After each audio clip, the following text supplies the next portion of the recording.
Hello and welcome back to And That's a Fact, the channel where we take our subjective opinions and turn them into definitive, objective fact. I'm Neil Adamson. And I'm Rick Papandrea.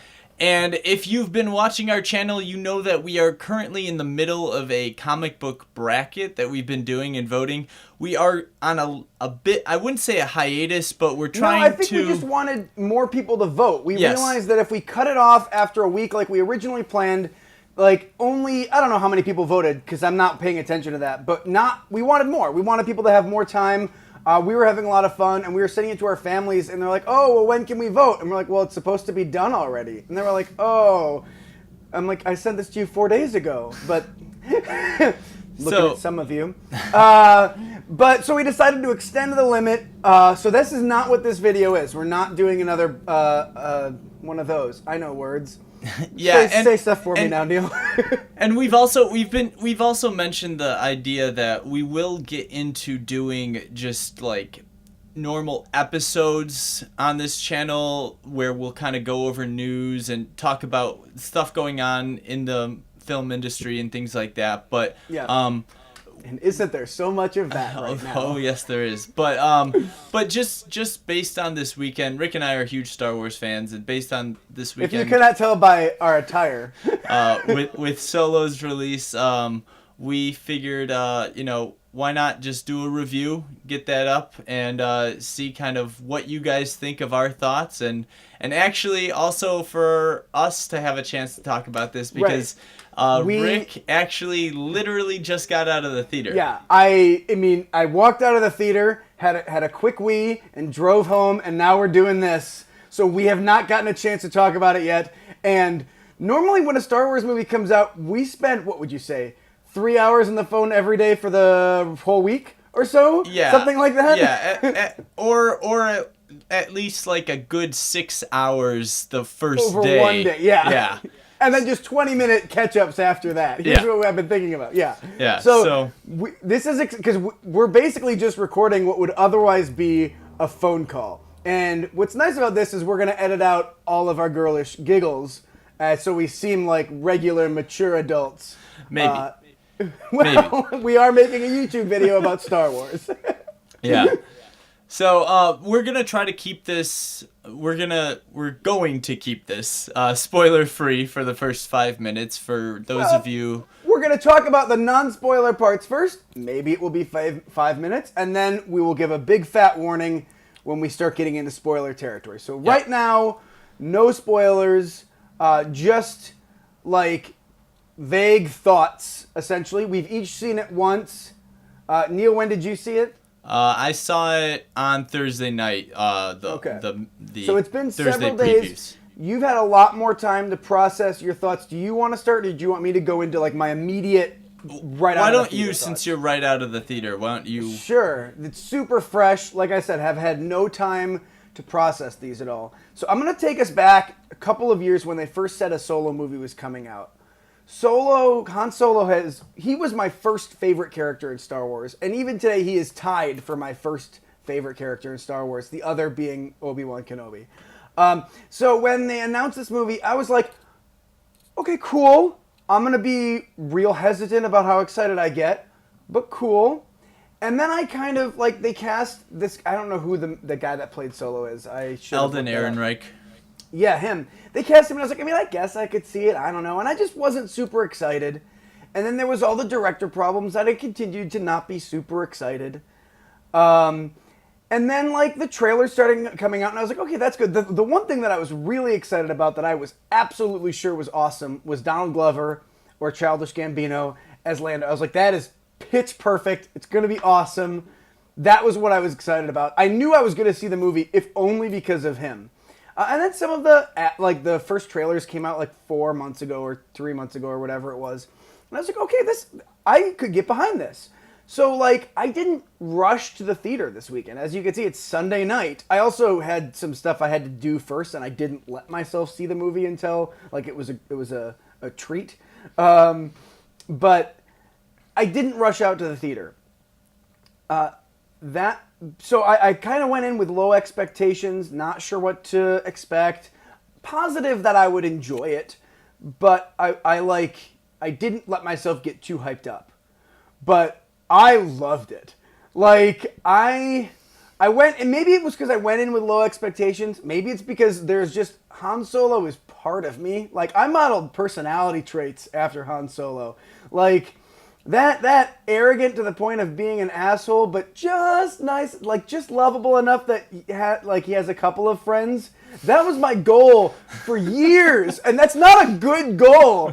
But like he was Tony Stark 30 years before Robert Downey Jr. did Tony Stark. So I have always loved Han, and so going into this movie, I was like, all right, let's see what happens. And coming out of it, I was so like just happy and the biggest, stupidest grin on my face. And there were several times in the theater, and it wasn't a packed house, but there were people there where I was just giggling and smiling like a lunatic, and everyone else was silent. So I don't know if they didn't catch jokes, or they weren't paying attention, or if they just don't like fun or Han Solo, but I was just happy the whole movie. And honestly, this might be my favorite of the new Star Wars movies. Like this might be my like. Now obviously it's brand new, super fresh, but I certainly enjoy it more than Last Jedi.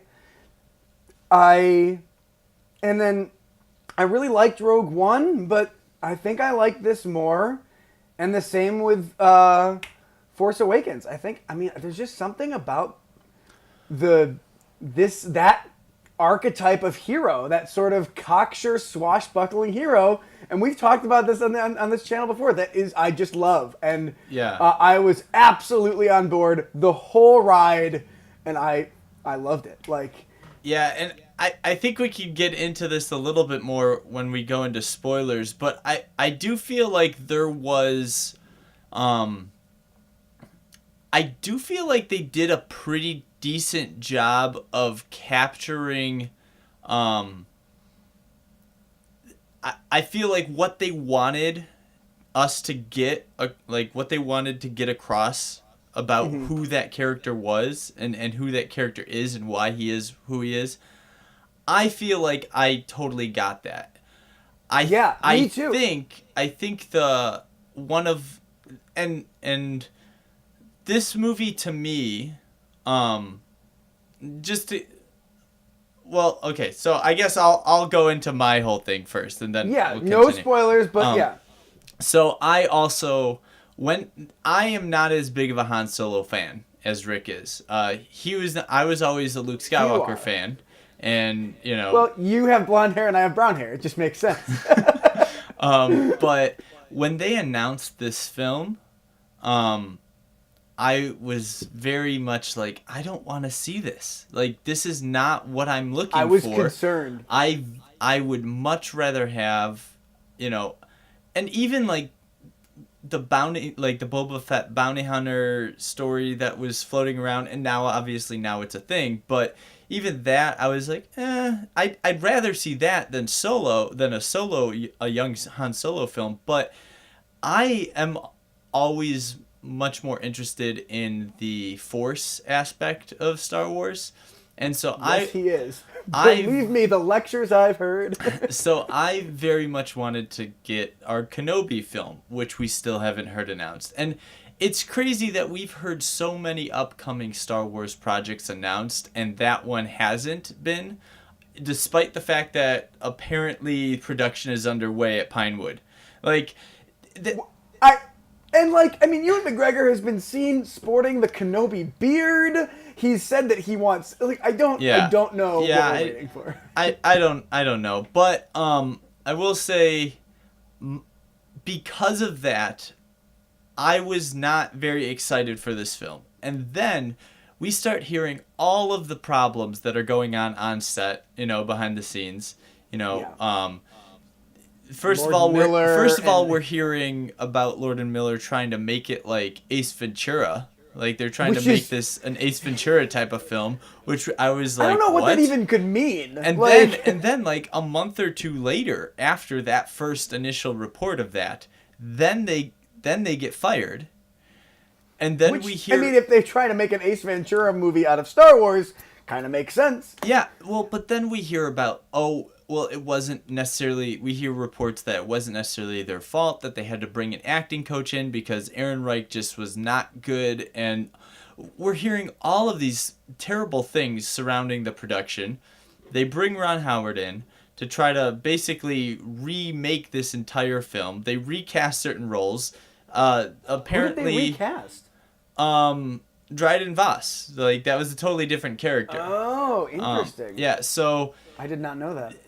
apparently they reshot like 80 to 90% of this film or something like that. Wow.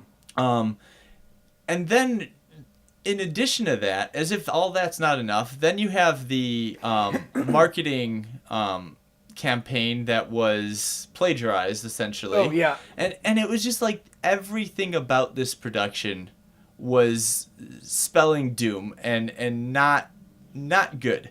And I just heard Ron Howard's voice in my head go, "It was." And then we get Last Jedi. And I know me personally, I was not a fan of Last Jedi. Now, I do not think Last Jedi is a bad film. I think it is a very good film. I think that it is not... It specifically is... it tries to say, this is not the Star Wars you're used to. And in that way... That's a difficult line to walk. The line between...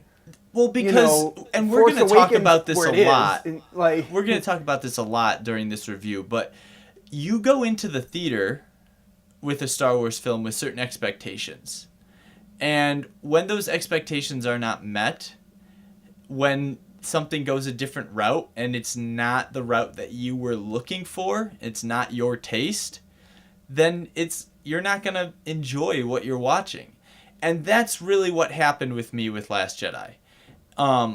And, you know, we could talk forever about that. yeah, but this is not a Last Jedi video. But I end up coming out of that, and then we get the season finale of Rebels, or the series finale of Rebels, and I end up coming out of all of this basically convinced to myself, like, there is something wrong at Lucasfilm. Kathleen Kennedy is not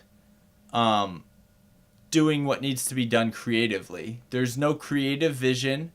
It seems like she's just letting directors do what they want and not bridging things together, not connecting the lore, which it makes sense for a casual movie-going audience to be doing that. But one of the things that makes Marvel and the MCU so successful is that they first cater to the fans, and then they focus on the casual movie-going audience, and they manage to do both. Because if you worry about the foundation, the rest can follow from that. Yes. If you worry about the top stuff, top down, it can't. So I was just very much getting this sense that things were rotten at Lucasfilm. I don't want... Is that almost a Hamlet reference? I don't feel comfortable with her in charge creatively. I know you have the story group over there who's supposed to be overseeing things, but it felt to me after Last Jedi that she was more concerned with her directors that she chose from a managerial standpoint, doing their thing rather than what the story group wanted. Now, that is pure conjecture based on certain things that I've seen, right? But all of that set me up to go into this film with incredibly low expectations. And I'm going to see it because I'm a huge Star Wars fan. So, you know, there's at no point they could make 30 bad Star Wars movies in a row and we would still see it opening weekend. Yeah, you know, which I think is a problem, but a problem I'm never gonna, I'm never gonna be a part of a solution for. Some people are addicted to cocaine. This is way better than that. But so I went into it with really low expectations, kind of like what you said, but I would say my expectations were probably lower than yours. Probably, yeah. Just because I love Han Solo so much. Yeah, and I have to say that I was very pleasantly surprised. Now, there were very clear parts of this film that there were quite a few actually parts where I was taken out of it because I felt that the film was not succeeding in what it was trying to do.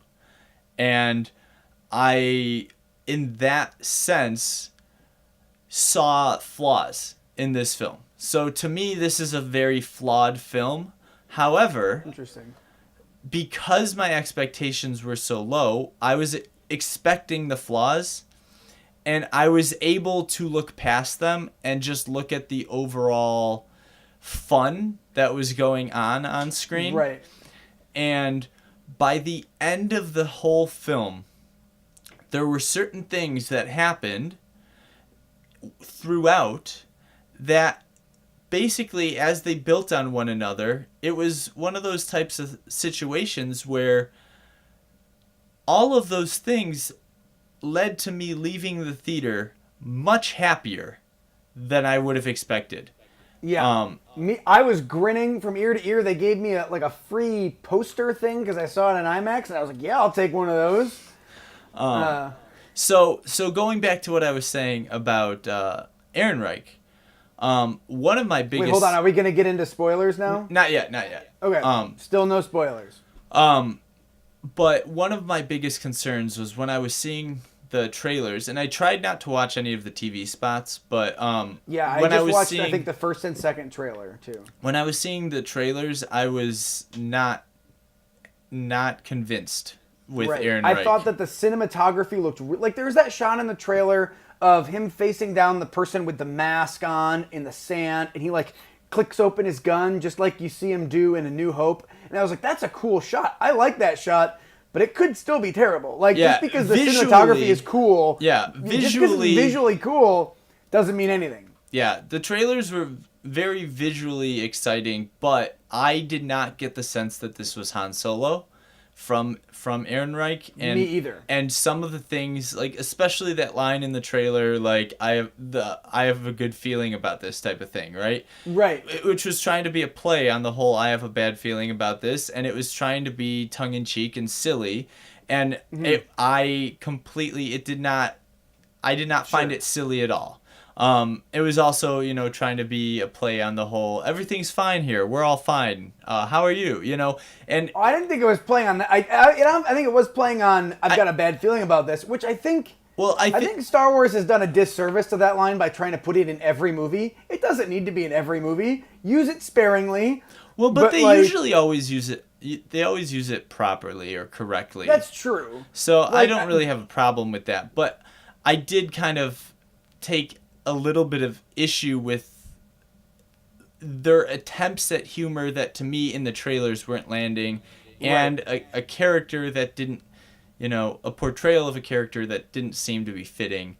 And that being said, watching the film very early on, I basically stopped thinking about Han Solo in A New Hope, and every once in a while I would come back to that, a connecting thread, a foreshadowing thread or something like that. But for the most part, I was very, very able to disconnect the two different actors' portrayals of this character. And part of that has to do with the fact that he is so much younger in this film. Right. Well, and I was thinking about that, like, he's, maybe 20 or 21 supposed to be in this film. Han Solo is like 35 when we meet him in A New Hope. I am certainly not the person that I was 15 years ago. So if we say, oh, well, he's not really the same character, well, obviously not. Exactly. Like, are you the person that you were 15 years ago? No, of course you're not. And I hope that I'm not the person in 15 years that I am today. Yeah. So... And I thought that, I thought that it was a very, I could see the track from where he was in this movie. I could see the track to where we meet him, foot up and hand up behind him in A New Hope. And I also felt that I had another concern in seeing the trailers, and a lot of this, we're talking about, expectation versus what we get, and how that shapes our impression of something. And so trailers are a big way that expectations are set up, and I was really concerned that because Donald Glover is so brilliant, He is. and Lando He and the really character is. of Lando Calrissian is so enigmatic. I was really concerned that he was going to steal the show and that it was going to feel like a Lando too. film and not a Han Solo film. And I I have said to to say, someone- yeah. it does not feel that way at all. I agree. Donald Glover does a great job. He's perfect, but he does it in such a perfect way that when he's on screen, he doesn't steal focus. He brings up everyone that he's Yes. on screen with. Yes, and it's- if he's on screen with Han, Han still is your focus. Yeah, Which even though- I didn't think that it was going to be possible to do. Right. And so that's a huge there are moments where credit it's just the to two the of film. them. Yeah, really. Like there are moments where it's just the two of them, and Lando is wearing his Lando clothes, and Han is wearing dark colors, but Han is still like the center you're of interested the in, scene. yeah. Yeah. So I do think that there was a lot to take out of this film, a lot of positive things to take out of this film. Now, on the negative front, I did get this sense. There was a lot of instances where I felt that consequences of one scene didn't always carry over into the next scene. And so in that way it kind of felt split up. Like you could tell that this film was pieced together and not like a very fluid, coherent single story told Sure. by, you know. I didn't pick up on a lot of what you're talking about, but I see what you mean now that you've said it. And then one of the other things that was the most obvious thing to me, and there were actually a few times that it actually took me out of the film, were the fact that I got the sense a number of times that the film it was trying to be too many different things at different times, and it didn't know exactly what it wanted to be. And here's, you know, we've talked about in the past Man of Steel, and how I think that Man of Steel does that same thing. It does it tonally, it does it stylistically, and it also does it like thematically and story-wise. Now, I feel that this film does it more. It doesn't do it as much as Man of Steel, but, you know, like in all of those areas, every single time it's kind of like not sure what it is. Right. But the big difference between this film and Man of Steel is that Man of Steel is, it's brooding and it's melancholy. Not fun to it's watch. melancholy. And Yeah. this film Is fun could to watch. it could very well be melancholy, which is part of this disconnect. However, Han is so optimistic about Yes. everything in this Yes. film. And you know, you might say, well, that's not necessarily like the Han that we know, but that's kind of the point. Is we're on this journey to see him go from this wide-eyed individual to who we know he is. But like even so, you know, he's still like he's optimistic in A New Hope.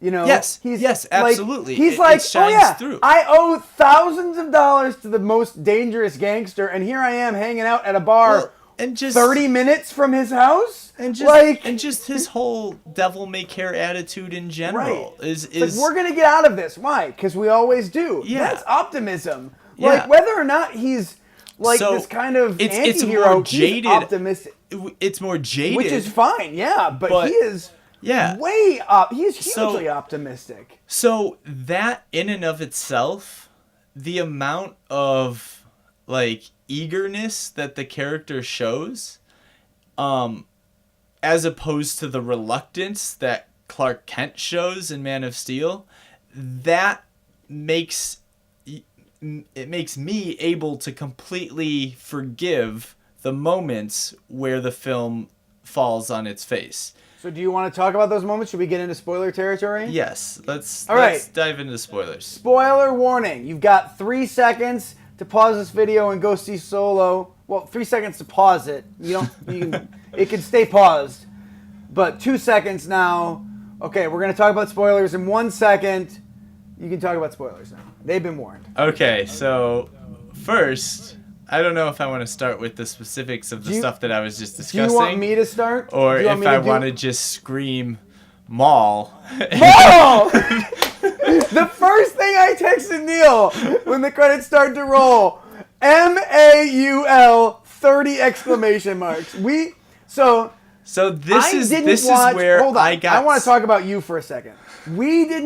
Neil is the one that got me into Clone Wars. And the Clone Wars are the reason that Obi-Wan is tied for my favorite character. And some of the best stuff in Clone Wars is the Maul storylines on Dathomir. Who wants to go to Dathomir? It's just a bunch of fog and witches. And I did not see this coming. I did not expect it because I go out of my way not to predict what will happen in movies because I want to be surprised. And so when she's talking to a hooded figure, I'm like, okay, maybe it's the Emperor, maybe it's someone we've never seen, and then it's Maul. And for a second, I was concerned. Okay, is it Maul? Is it a different Dathomirian male? But then he summons his lightsaber, and it's the same one from Rebels. And I was cackling like a lunatic, and the people behind me were laughing at me. Well, the thing about it is that, the moment. So, I guess we're just going to talk about Maul now, and we'll go back to the other stuff in a little bit. I've got other spoiler stuff that I want to talk about, but we can talk about Maul first, because, man! And live action Maul. So here's the big thing, is my biggest concern, as I just said earlier in the video, was that there was not a sense of connected creative vision. And that they weren't tying the lore into the films. They were just going in their own direction, right? Yeah. By doing this, they have won me back a little. I'm not going to lie. They have won me back a little. I am totally on board with whatever they want to do next because it's like me feeling like, okay, you are hearing the hardcore fans who know what happened with him in Clone Wars, who know what happened with him in Rebels, and who know how amazing, like how much we love this character and the storylines, and how his storyline in Rebels got cut short because of the cancellation, and then they tried to at least try to wrap it up in the Son of Dathomir comic book, but again, there was so much left that we don't know about what happened to him after that, up until when he's stranded on Malachor, and he's older here. Well, and this was the thing, is when we see him in this, because this takes place 10 years before A New Hope, and Rebels was 5 years, but we see him 2 to 3 years before A New Hope. So this is before his appearance in Rebels. Yes.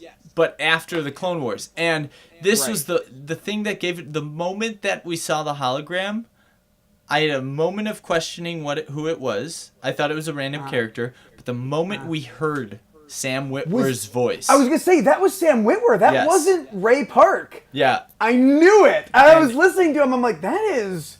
And actually, I grew up in the same hometown as Sam Witwer, so I have that to, hang my hat on. Have you met him, though? Because I actually met him at Comic-Con. But I've met Ray Park, so... So we both met half of Darth Maul.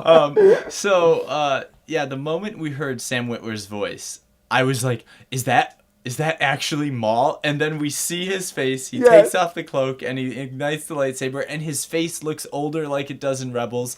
And it was just so perfectly tied into everything that he was about in Clone Wars. Yes. And even in Rebels, and just so you guys know, spoilers if you haven't seen Clone Wars or Rebels, but even in Rebels, when we see him on that outpost that he basically attempts to lure Ezra and the crew of the Ghost in. Oh, yes. Like, it seems like that might have been an old like fortress of his during like the crime organization years that some like horrific Yeah. event occurred and it was decimated, but we never know what happened there.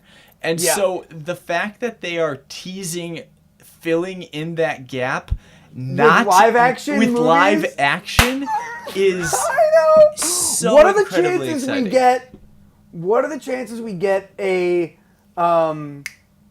like Savage Press or Asajj Ventress like stories tied in? Because See, man, that would be awesome. that I would love to see okay, them. so this in- was in what live my action, this too. was what my theory was after I walked out of the theater. They just announced the Boba Fett film, right? Oh, of course. Now, some people are thinking that that is going to tie into, at the end of this film, Han talked, Beckett talked about the big shot gangster putting together a crew on Tatooine. on Tatooine. And Awesome. Han says he's going to go do that, right? And so there's an inclination to think, oh, maybe the Boba Fett film is actually that chapter, Oh, sure. but from Boba Fett's point of view. However, I it'd be think more what would be interesting- more interesting is if we get a Boba Fett film like this Han Solo film, where it's a backstory Boba Fett film, and then there's Well, a 'cause we third meet him- film, because Aaron Reich is signed on for 3, and then we get a third film, and this is like a trilogy of crime, like Star Wars crime films, and the Sure. third film is that big job that Jabba's putting together, and one of the primary antagonists of that job is Crimson Dawn and Darth Maul. Oh, that would be cool. Like that's So my. you're thinking that Han is going to be in the Boba Fett movie. Not necessarily. I think 'Cause the I Boba think- Fett movie is going to 'cause be a backstory film on Boba Fett, filling in the know- gaps that we don't have after 'cause Clone we- Wars. Right, we know as of Clone Wars, he was a bounty hunter working with like Bosk, and I did like that they Well, mentioned Bosk here's in the this great movie. thing: That is they name drop also was mentioned awesome. that Beckett killed Aura Singh, and Aura I Singh heard that name, but I can't remember who that was. was basically like Boba Fett's adoptive mother. And like she took him under his wing, under her wing and everything. And so I think what would be Now, if really they had said Cad interesting. Bane, or if they had said crud, what was his name? The guy, like one of my favorite side small characters. Oh, Dengar? my best. Yeah, wait, what? Dengar? No, my Boss? best friend was a Jedi. Well, I think we were friends. The pirate, Oh, Hondo. Hondo. Yes, Yeah. thank you.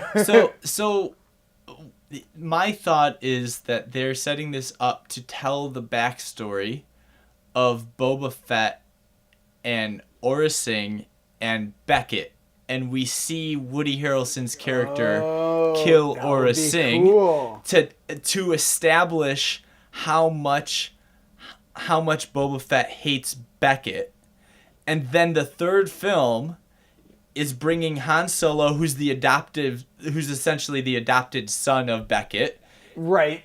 with Who also killed him. who also killed him, with Boba Fett, who's the adoptive son of Aura Singh, and Right. it's putting them together on a crew where they are going to just be like butting heads and wanting like blood. Which also really makes awesome later that Boba Fett is the one that catches him. And if this doesn't happen, I'll be really surprised. How do we do this? Oh, well, we just float out with the trash. And then 30 years later, he remembers. Yeah. Yeah, so I kind of see this as they are setting up they're sprinkling these things in that are lore for the fans so that they're basically putting feelers out about the idea. There was that old 1313 video game that there was so much hype, like so many people They wanted were that. almost done with that, yeah. So many people wanted that, and then there was the TV show idea from way back when that was supposed to be on the Underworld. And Right. so my thought is that they are trying to branch Star Wars off into different directions. They're going to have Benioff and Weiss do something, hopefully Knights of the Old Republic, but they're going to do something more in that vein. They're going to have Rian Johnson's trilogy back from friggin' EA. Is it EA, yeah. They're going to have Rian Johnson's trilogy do something off with like Mysteries of the Force, maybe Out in the Unknown Regions, right?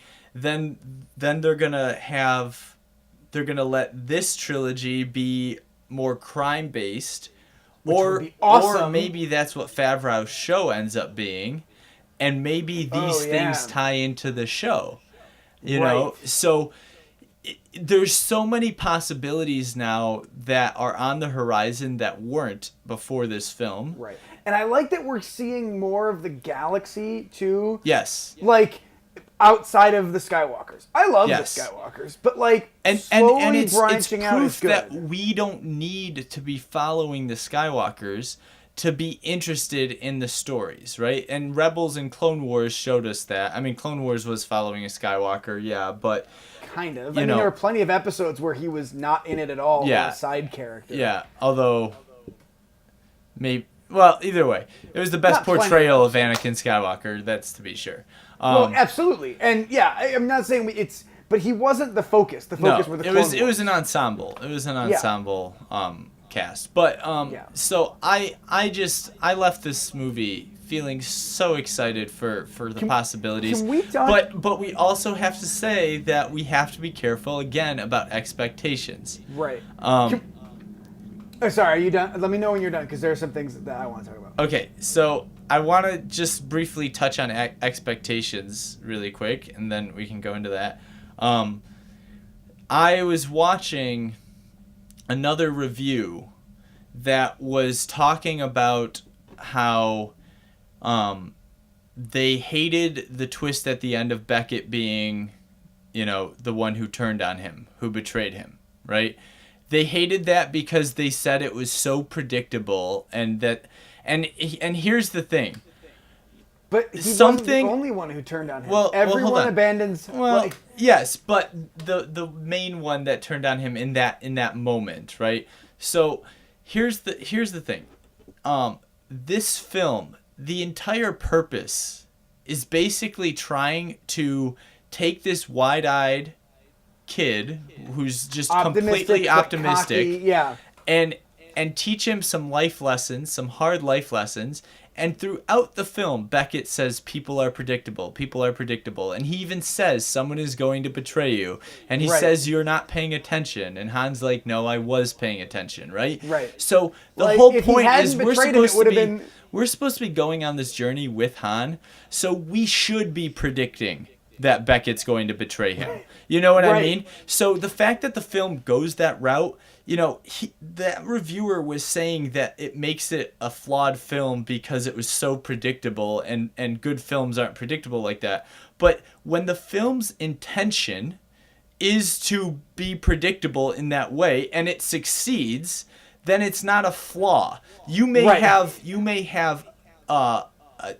you may not problem with it. You may not like that. It might not. It was clearly on purpose. Yes, and this is what I'm talking. This is why I want to mention expectations, because that reviewer specifically referenced the trailer where Beckett says, always count on someone betraying you, and they said that when in that trailer when Beckett says that they said to themselves, as long as anyone but Beckett betrays him, I'll be okay. But if Beckett betrays him, and they basically gave that away in the trailer, then I won't be happy. And the reason I bring that up in the expectations discussion is because think about what happened with me with Infinity War. All right? Oh, yeah. Okay, so for those of you who don't know, most of you don't, well, we talked about it in our... Okay, yeah, we did. We talked about it. When I saw Infinity War, I was, because of the trailers referencing the snap, I felt that for them to actually do the snap after referencing it in the trailer would be dumb. It would, they should be more creative than that, right? And so I immediately went into that film with an expectation that they were going to do something different than the snap, or at least different than ending the film with the snap.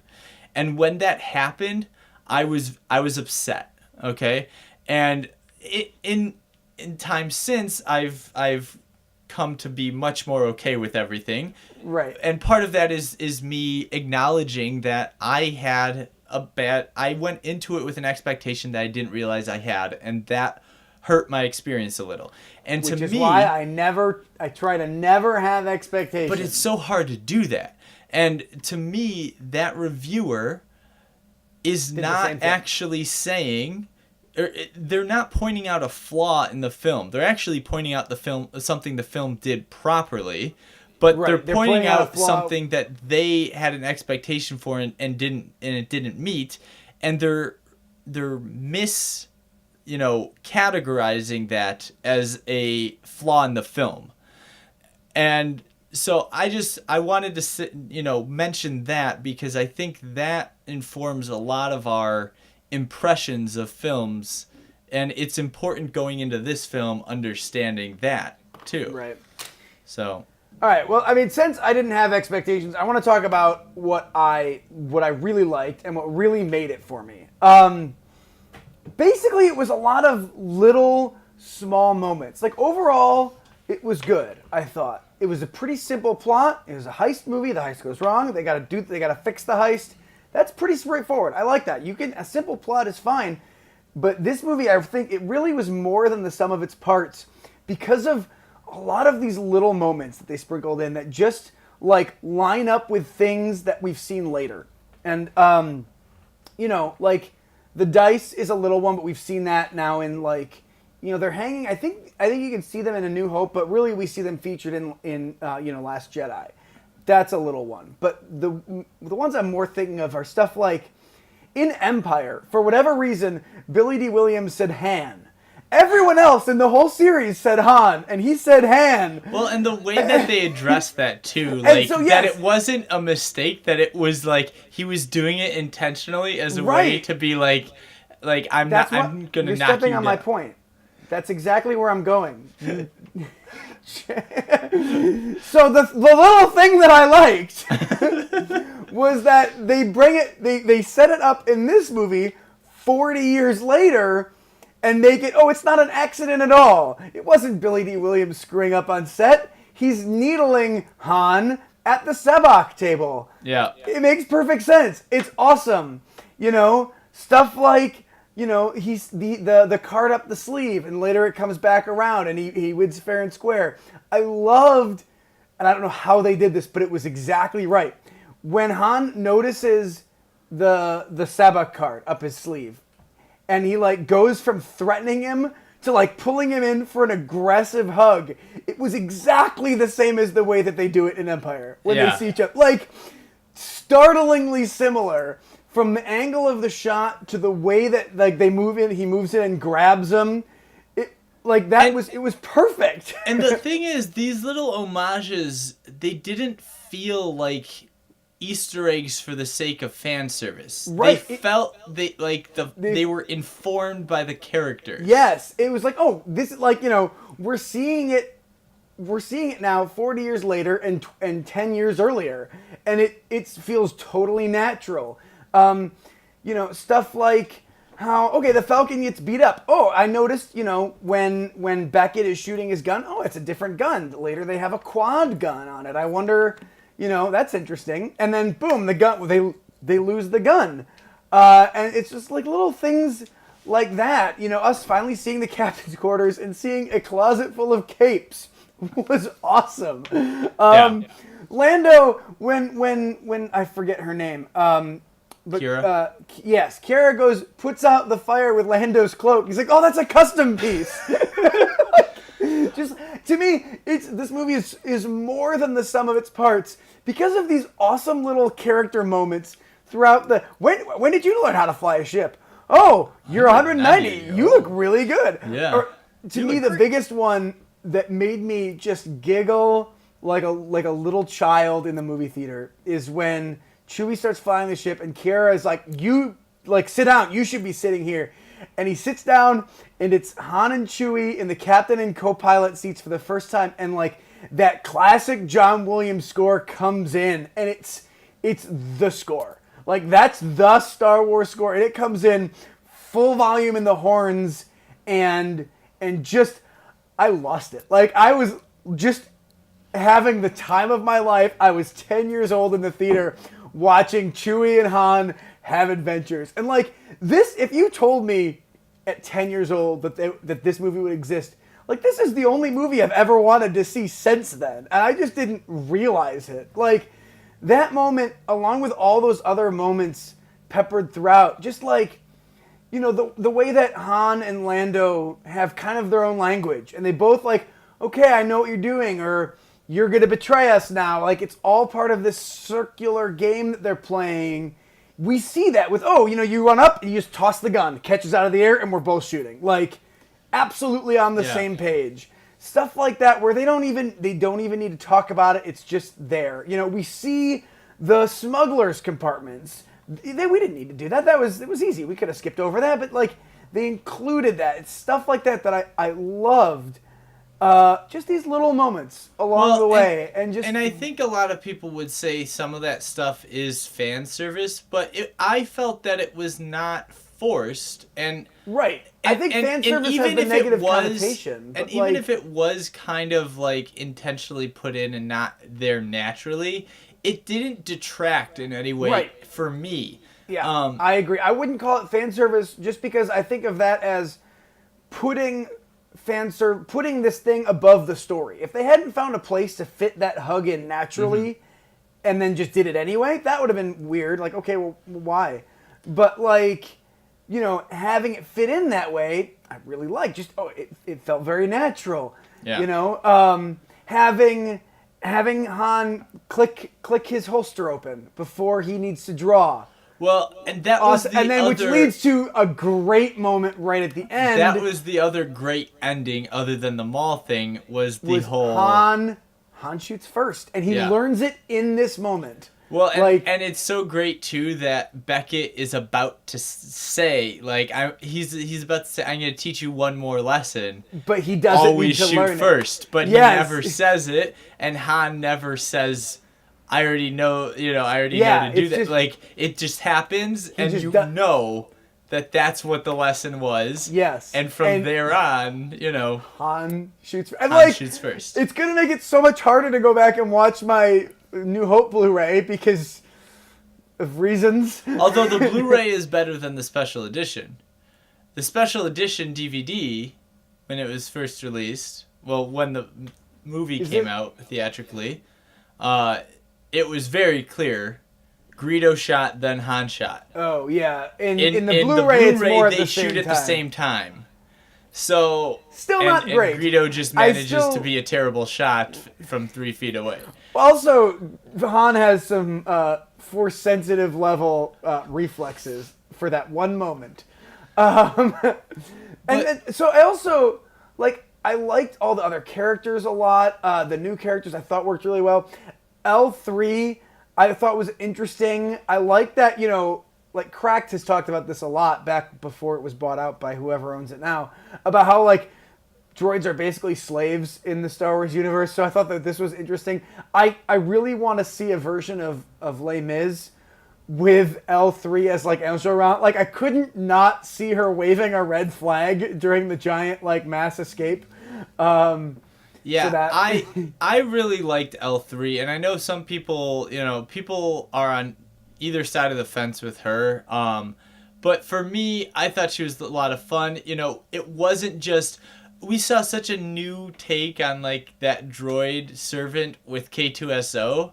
And, like, there was a concern that, like, oh, we don't want another K2SO. And L3 was not K2SO. No. Like, L3 was so drastically different. And it was great because her whole point is the fact that droids are as unique as any other character. Yeah. So why would we assume ever that a droid is going to be the same as another droid that we've seen before?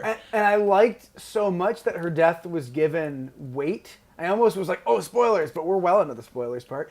That her death was given weight, in many ways more weight than other characters' deaths. Yeah, and that would be one criticism, was that like Beckett didn't mourn Val more, but I think he's a character who's so calloused that That's He how. says everyone's gonna betray you. So if he was ready for Val to betray him, and Yeah. she didn't, she died. But because he had that huge wall up, like he could never, you know. Yeah. So, I mean, there were quite a few things, mentioning L3 that I really enjoyed. The entire Kessel run Was I thought was so much I fun. will say one slight negative was that it felt a little 2009 Abrams Star Trek-y. We're like, oh, we've got to escape this gravity well. My battery is about to die, just so you know. Yeah, I felt that it was kind of in the same vein as like pod racing, but I was never a huge fan of the pod racing in Phantom Menace, even though I know some people that's the only good part of the film. But I felt that this did such an amazing job of showing how good of a pilot Han actually is, because of the fact that he can't. It's not that he just knows how to fly a ship, right? He's so creative in what he, in the routes that he goes in order, it's creativity in order to get out of situations. Yeah. And that's what he does so well through that entire thing. I loved that sequence. Like, the one thing that I would say detracted from it for me was it felt a little Abrams Star Trek-y, where they're trying to escape from this gravity well, and so they like hit the fuel in this case, or eject the bomb and blow the bomb up. But then they totally flipped it, and this is another moment that I just absolutely loved, because it didn't work. It was such a classic Falcon thing for it to just, instead of working, just everything burned breaks. Everything out. Everything's off. Well, and it then was I so Han too, because it was like he made a decision that was so crazy that it was going to destroy the ship more likely. It was more likely to destroy the ship than it was to actually work. Yeah. And it does destroy the ship, but then just in the same Han fashion, he has that stroke of luck that he always has that gets him out of the situations and gives him that optimism where he's still able to get out of it. It's just like, it just turns out right there. And like, it was so funny and so perfectly Star Wars. Like, it's this big, huge moment, and then everything goes wrong, but like, you could say it's a trope or whatever, but like, the protagonists can't die. Everything's fixed. Like, it just, it was and like, I love that moment. I have a question for you though, because I really liked this actually, which surprises me. What did you think of the Imperial officer giving him his name? I was not. It was not something I really liked, but I guess I just kind of accepted it and moved on. I didn't dwell on it too much, but it wasn't something I liked. Sure. But I'm willing to accept it now as canon. Especially since they did wipe the slate clean, and we have to accept that the slate is clean, in terms of the back, all the back canon that, legends and everything. And that's another thing, is there was a lot of things that were slightly different than what happened in Legends, but they felt similar. Like, Han does join the Imperial, Navy, and eventually, like, they make him, infantry, essentially, and, like, things like that, but there were a couple things that, like, Chewie and, he was kind of freed, but that's not the life debt. Like, there's the life debt's something else, because that was not, Han did not save Chewie. Like, Chewie saved himself, basically. Right. And I wonder too if maybe they'll do the life debt later, or is their friendship better without a life debt between them? No, but there is a life debt. Like, that is established in the new canon. Oh, really? When? Yeah, because the Aftermath novels, the second book, is about them going back to help out the Wookiees. Gotcha. And it's called Aftermath Life Debt, and it's all about that life debt. Oh, I guess I have to read those then. So I felt that.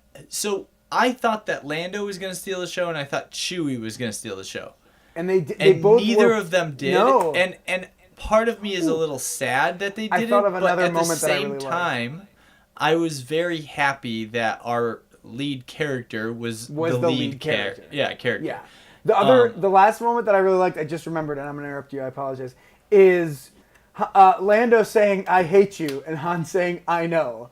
Like, that little moment, which just alludes to something later down in his life, it made me smile. And, like, you could call it fan service. I don't care. I enjoyed it. And so, like, I liked it, yeah. So now, we've kind of gone over a lot of the stuff that we like, and we could go on more and more. We could go through every scene and discuss every single aspect of the scene. But I do want to talk about some of the things that I saw as flaws, and I mentioned them earlier before we were talking about spoiler stuff. I want to get more specific now. I said that there were times when the film felt like it was trying to be two different things and it didn't know what it wanted to be. Or two different sets of directors. Yes, but I felt that it was not necessarily a director issue. It might have been more of a writing issue. And it was... Although it was rewritten when they brought in Ron Howard. But one of the things about this film is that it carries with it a number of motifs from different genres. It was meant to feel like a Western. That was the initial. Let's not get into a genre. Well, no. That was the initial what they marketed it as. Oh, I see. Sure. They were talking about it as it feels like a Western. Okay? But then we also were hearing things about a heist. And we were like, well, that's okay. There's heists in Western films. Right. But a Western film that has a heist in it is very different than a heist film. Right. Because a heist film uses dramatic irony to set it up where they will show a scene where the characters are like, okay, so that's Here's the plan. No, they'll say, so that's the plan, and we won't know what the plan is, and then we watch them as they carry out the plan that they already know. So they have a solution to their problem, and we don't know it, and we're basically learning it, right? That is a characteristic of a heist film. Every great heist film does that. Ocean's 11, Italian Job. Or they'll tell you, you'll think that you know the plan, but then they'll be like, oh, ready for the part of the plan that you don't know? Yes.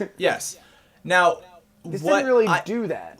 And that's the thing, is there were 3 separate moments in 3 different jobs where they had a scene where they said, all right, so that's the plan, huh? Right. As if they were cueing to the audience that we were about to experience like the kind of heist film feel. Right. But then the moment that the heist started, either something went wrong and we were just learning with them as they made it up, or they just, the way that they chose to tell us, it was in that same way that any other, you know, overcoming a conflict would be. There was no dramatic irony, is what I'm saying. Right. And so it was basically, they weren't sure if they wanted to be a heist film or a Western film with a heist in it. You know what I mean? Well, because the problem with a Western film with a heist in it, oftentimes the protagonists are not going to be the heisters, the thieves. With a heist film, the protagonists are the thieves. With a Western film that has a heist in it, the protagonists are usually the people stopping the heist. Well, and one of the other big differences is that antagonist-wise, there's not as active of an antagonist in a heist film. And in a Western there is. So this film felt more like a Western, but there were times that you kind of felt like it was trying to be a straight-up heist film, and it wasn't. Right, and then there were elements of like gangster movies. But then that's the other thing that I'm about to say, is that then they also involved this gangster film type of feel, which was all the backstabbing and betrayal, which is what you see in films like Goodfellas and Godfather never seen and Departed. Goodfellas. and all of those types of films, that the twists and turns and the betrayals, those are characteristics of that kind of film. And then It was really more of a Western gangster film with some heists. But then the primary motivation for the entire film is more like a noir because it's a femme fatale. Yeah. You know? So it's true. It's just like a Star Wars gangster noir. If they it's- released but this in black and white, I would watch it. But here's the thing is that in every one of those areas, it was like trying to do what that kind of film does. But it varied by the scene. Yeah. You know what Yeah, I mean? that's fair, and that's yeah. why I felt that it was trying to be Boy. multiple different kinds of films. Now, as And- much as I love that, I wish that like they had said from the beginning, it's a gangster noir set in Star Wars. Because how awesome would that be? Like this is pretty close. I think if they continue down this road, like what I was saying earlier, Yeah. and do a Boba Fett film, and then they do a combined film, and this is like the crime gangster stuff. I think that hopefully they're not going to have the production problems they had. Hopefully they'll Right. learn, and Let's they'll go keep into Ron it Howard on. with a much more, precise focus and know what they're trying to actually make it. You know what I mean? And hopefully the movies from here on out will be much better because of that. But I just was constantly feeling that it was changing what it wanted to be from scene to scene, and Sure. that would take me out of it every once in a while. And a lot of movies combine different motifs and feel like they cross genre, right? Yeah. But when a movie does that and it's okay, like, and it doesn't take you out of it, it's because it's doing that by being all of those things at the same time. Not And- by being one and then another and then Yes. a third and then going back and then Exactly. So that was honestly one of the biggest things that took me out of it in a couple of moments where I was Sure. like, wait, what is this film trying to be? But again, Which is like not a I question said, I usually ask myself in movies. That's one that I get well, to after and, movies. and that's why I say it took me out of it, because Right. I legitimately stopped paying attention and had that thought just because it was Right. so jarring. But I was able to let it go, because of the How fun it was. exactly. It So was so much fun. It was like even the negative reviews of this, and I haven't read any reviews. I've just like seen some titles, but it's like, it's meh, but it's fun. Like no Yeah. one is denying that it isn't just a fun ride in the Millennium Falcon. well, and there's one other thing that makes it feel more like a Western as well, is the idea that usually with a Western, one of the strong themes is the fact that you are on your own, and it is up to your, no one's going to help Grit you. and ingenuity. You are Yes. the only person you can rely on. That's- Exactly. And that's what this film was really about. And it's also a lot of Westerns have the idea of the man with no home. He'll come Yeah. in, he'll help you, he'll save the day or whatever, but then he can't stay. He is cursed Mm-hmm. to walk the road forever. And we see that happens at the end of this movie. Yeah. The people are like, "Oh, you should come with us," and he's like no. And even if we look down his life to the end of it, that kind of was remains still true. doing that, yeah. He was still doing that.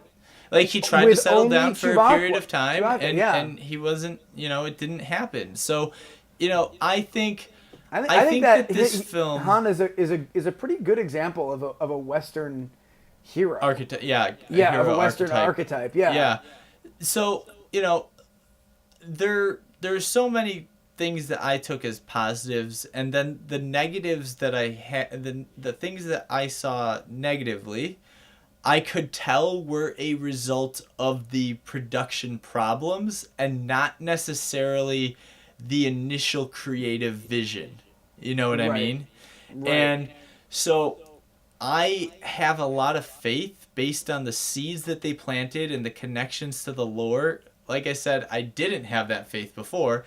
I have faith going forward that they can do something that's much more focused, that is in that gangster crime, area. And this is something about the Marvel superhero movies and the Star Wars movies, and Marvel is sort of starting to do this where if we're gonna keep getting movies in these franchises, they need yep. they need to be different genres. Yes. You know, like Marvel branched into the heist genre yep. with Ant-Man. It branched into like goofy comedy kind of with Ragnarok. Like, so well, and Guardians is their Star Wars, you know, right? like, And so taking Star Wars, and Star Wars has been an epic as a sort of genre in the classic hero's archetype, your hero's journey archetype. But now, like, it would be hard so to do many a romantic stories to comedy tell in different ways. right? But it would be hard to do like a romantic comedy in Star Wars. But doing a crime gangster saga, that fits in perfectly. Like, that's so easy. Like, and so doing that absolutely makes perfect sense to me. And doing a mysticism story makes perfect sense to me. When they initially announced the standalone films, or the anthology films was what they originally were, they kind of promised that, right? They said, oh, we're going to be able to branch off and do these different kinds of films in different genres and everything. And then Rogue One ended up feeling, because of the production problems Rogue One had. Now, I love Rogue One. I liked it a lot. But it ended up feeling to most people like it was literally just a prequel to A New Hope. And it was very Star Wars. It was a side story to the main saga story. Right. And so because it dovetailed perfectly, and it was cool that it dovetailed perfectly. It was like when you finished. Here's a spoiler for a decade-old video game and a 2-decade-old video game. But it was like when you finished Reach and you get Cortana the Pillar of Autumn and it takes off, and you're like, oh, this is 30 seconds before the beginning of the first Halo game. That's super cool. I didn't see that coming. It felt a lot like that, and it was cool that it dovetailed, but because it dovetailed, it felt like it was part of that side. Yeah, absolutely. And so this one was the first one that actually felt like they were trying to be something else. The problem was, because of all the production issues, it felt like it was trying to be too many different things. Right. And it gives me hope that if they go forward and they don't have these problems, you know, that we can get something that's really good, that's in that gangster type genre. When they announced, and for Boba Darth Fett, Maul like, to ago. be that character, and I think like, of it like you know Kaiser awesome? Soze. Well, like, and I just realized they set up an awesome villain in Darth Maul. With Darth Maul, they set up an awesome villain in Phantom Menace, and they killed him off, and they didn't let him be this big, awesome villain at the culmination of several movies. Lucas said it was his greatest mistake was killing Maul in Phantom Menace. Right, but now they're doing that with these movies. They're very deliberately making him the big bad behind everything. Well, hopefully that's what ends up going. But the great thing is that, like, when you make him the head of this crime organization that's gonna be the potential antagonist, right? You're essentially making Kaiser Soze from Usual Suspects your antagonist, because this is a man, Darth Maul. This is a man who has his will is greater than anyone else's in the galaxy. If he wants something, he will get it by his sheer like he does not care what he has to sacrifice or who he has to sacrifice. Gollum, part Terminator, part Sith Lord. Like, he's just this insane rage-filled monster, and he's awesome.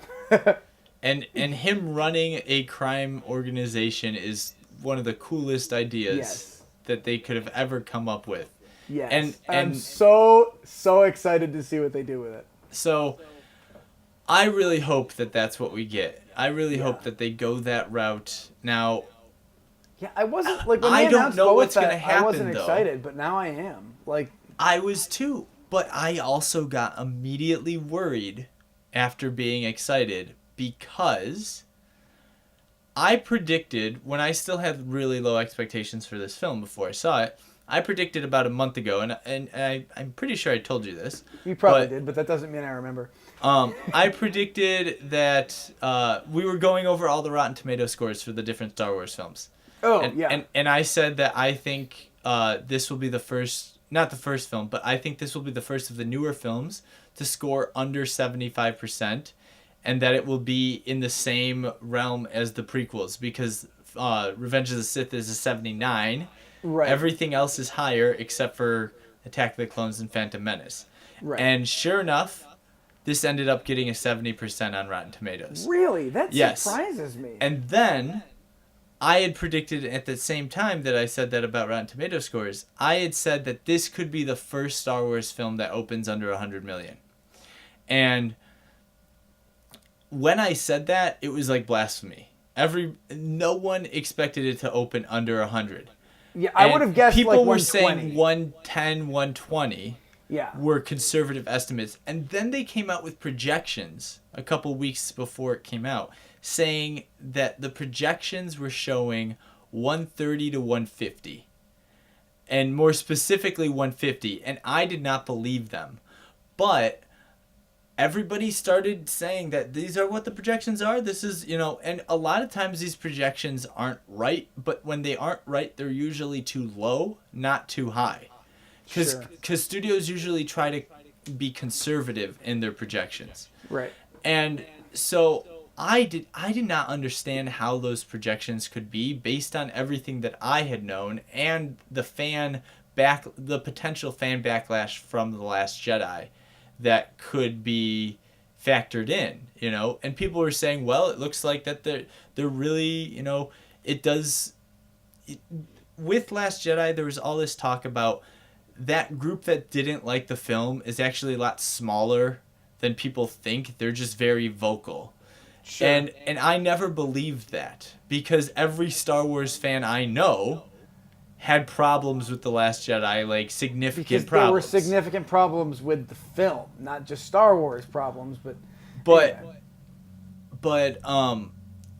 for it, that huge disparity, like that disparity between the critic score and the audience score for Last Jedi, people said it was like fake news, right?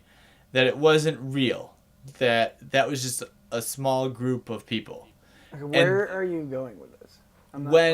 When the projections came out saying 150, everyone was like, well, I guess it's true. I guess it was just a small group. Everyone wants to see this movie.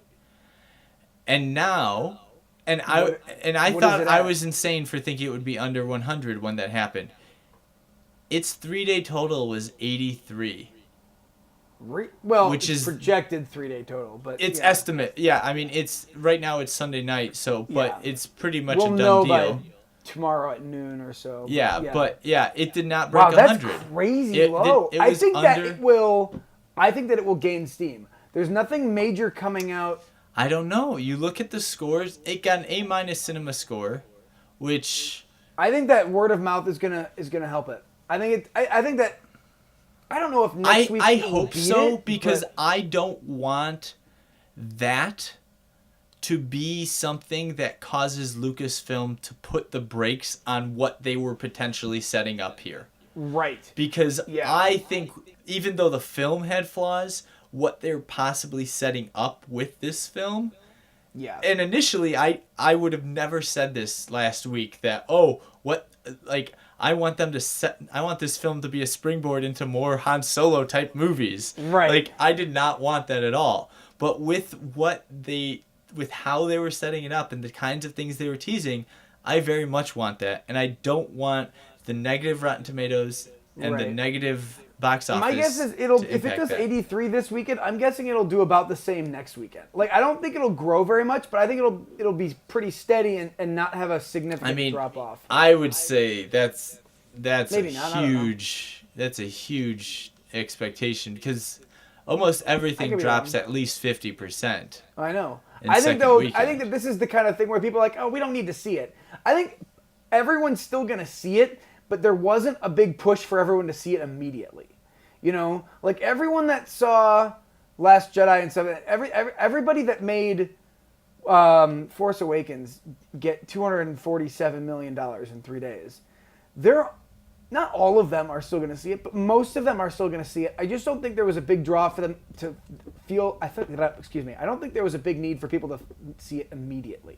You know what I mean? Well, I don't know what's coming up next Not week, much. but Like the but next one big, of the- big one of blockbuster the- to come out is going to be Incredibles, I think. I'm trying to look at the next Um, big. Oh, Ocean's Oh, 8. there's Jurassic.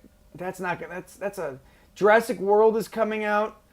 Yeah, but that's way in the future. I'm talking Fallout, about yeah. the reason I'm bringing this up is because when a film doesn't do very well opening weekend, nowadays with box office, so much of the box office comes in from IMAX and IMAX 3D and Dolby and the premium theaters. Right. After the first week, or in this case I think it might go 2 weeks in that, like Infinity War did. Right. But after that first week or two, it leaves There's those something theaters. else. Yeah. Because something else takes that spot, even if it's not something big. Like Ocean's 8 will take the IMAX spots at almost Right. all theaters. And so even if it gets more support down the line, Those more expensive theaters. Yeah. first weekend support is always more financial gain than later weekend support. Right. So I think that I think it'll do okay. It'll probably break 300 million domestically. I would guess. I would hope, but that's not even It'll at do this point. It'll do $750 million worldwide. That's my guess. Probably. Like I'm trying to think, hold on. Avengers, like, So if something breaks $500 million worldwide, it's a huge deal. So three of to the 400 of the recent films, right? Obviously, Force Awakens did 936. Last Jedi did 620. Rogue One did 532. Okay, What was Rogue One's opening weekend though? 155. Yeah, and so and that film ended up taking. It wasn't really leggy, but it was pretty consistent throughout its run. Right. It didn't have major drops, I don't think, until after not counting first to second weekend.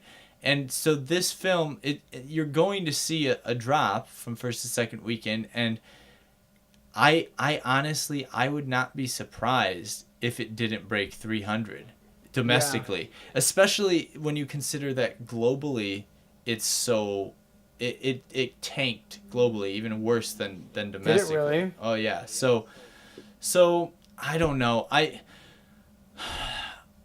I'm a little concerned because we all know studios are reactive when it comes to they're reactionary Yeah. when it comes to box office. But I mean, Disney I also think has Disney all the is- money. and I think they have more faith in their properties than Yeah. someone like WB. And they but- also, yeah, that's for sure. They also know that they had production problems. And also, if you look at this movie, like, it couldn't have been that expensive to shoot for a major blockbuster. Like, Well, there's obviously lots of... I mean, it had a budget of, I'm pretty sure its budget was like 200 million, but then Yeah, but they shot half of it twice. So, like, with 200 million, well, like... it was basically 400 million is what I'm saying. Oh. Plus Sure. all the marketing things, and with the plus marketing, which is usually a third of whatever Yeah. your budget was. So if it's a $300 million movie, then it's actually $400 million movie because of marketing. Right. So, and then they had the marketing gaffes, which, Yeah. that may have been an issue too. So there's so much. So they may be taking a loss on this movie, but hopefully that won't jeopardize... Hopefully it doesn't impact the creative strategy they're setting up here. Now, I don't know if I trust their creative strategy with the Force. I think Dave Filoni should be in charge of that. But You think Dave Filoni should be in charge of everything? But I trust where they're going with the this. gangster stuff. Yeah. And I hope they continue. So Yeah. that's basically our thoughts. We said this was going to be like a 10-minute video beforehand. Well, that didn't happen. No, but when does it ever, right? This is how Neil and I both like to talk circles around our point until we just happen to stumble upon it, yeah. which can lead to some and again, lengthy... we didn't really organize our thoughts before this because Rick literally walked out of the theater and we started doing this. So Yeah. we're sorry that we kind of stumbled through, But hopefully you guys, hopefully you guys either, agree with some of the points that we were making, and if you disagree, like, let us know. Leave a comment. Or if you agree, leave a comment. I'm always happy to hear that someone agrees with me. Yeah, and especially if you agree, share the video and, tell your friends about the channel. And and I just remembered, in a different video, we said that if it got 100 likes, we would share a picture of Neil and I in our costumes for Watchmen. I do recall that in high school, or college, excuse me, we dressed up as Obi-Wan Kenobi and Darth Maul, didn't we? Yes. Those pictures are probably somewhere. Maybe if this gets 100 likes, we'll share them. So share the video, give it a like, and subscribe if you aren't already. And find us on Twitter and Facebook. All the links will be down in the video description below me. Do you have anything else you want to add, Neil? No, just let us know what you think of the film, and hopefully,